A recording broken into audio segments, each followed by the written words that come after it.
ఇప్పుడంటే వానలు పడుతున్నాయి కానీ సూర్యుడు కూడా కనపడకుండా ఉండడం వల్ల చల్లగుంది కానీ ఎండాకాలంలో పొయ్యిలో పెట్టి ఉడికిచ్చినట్లయింది. చెట్లు లేక జనమంతా చాలా ఇబ్బందులు పడినారు. ఇంటి ముందట ఒక్క చెట్టన్నా పెట్టకపోతాం కదరా అని అనుకున్న వాళ్ళు దండిగా ఉన్నారు. అదిగో ఆ తిప్పలు రావద్దని ఒక అన్న చెట్లు నాటుతున్నాడు. అట్లని ఒకటో రెండో అనుకున్నారు, లక్షల్లో నాటుతున్నాడు. మరి ఆ అన్న ఎవరు, యారు నాటినాడు అనేది మనం కూడా పోయి తెలుసుకొని వద్దాం పదండి. ఈ మ్యాటర్ చూసినాక మనం ఒక్క మొక్కను నాటుదామండి. ఊరి చుట్టూత పచ్చదనం, ఎటు చూసినా ఇంతింత పెద్ద చెట్లు. అక్కడ పచ్చంగేసుకొని వస్తున్న అన్నను చూసిండ్రు కదా, ఈయననే నీలేష్ రాజ్గోర్. గుజరాత్ రాష్ట్రం పటాన్ జిల్లా కుంగేర్ అనే ఊళ్ళో ఉంటాడు. అయితే ఈ అన్న ఓ పార్ట్ టైం ఇన్సూరెన్స్ ఏజెంట్ లెక్క పని చేసుకుంటా ఇంకో పెద్ద పని చేసిండు, గదే చెట్లు నాటుడు. 2015 కాడ నుంచి ఇదివరకు దాకా ఏం దక్క 8 లక్షల మొక్కలు నాటిండాట. ఊరోళ్లకు వాళ్ళ ఇంటోళ్లకు చెట్ల గొప్పతనం చెప్పి వాళ్ళతోని కూడా తలోటి అన్నట్లు నాటిస్తుండు.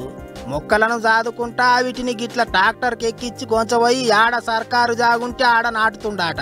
చెట్లు నాటి వాతావరణం బాగుండాలని అన్న చేస్తున్న పనిని తారీఫ్ చేసిన అక్కడోళ్ళు ఈయనకు ప్రకృతి సైనికుడు అని ముద్దు పేరుగిన పెట్టిర్రాట.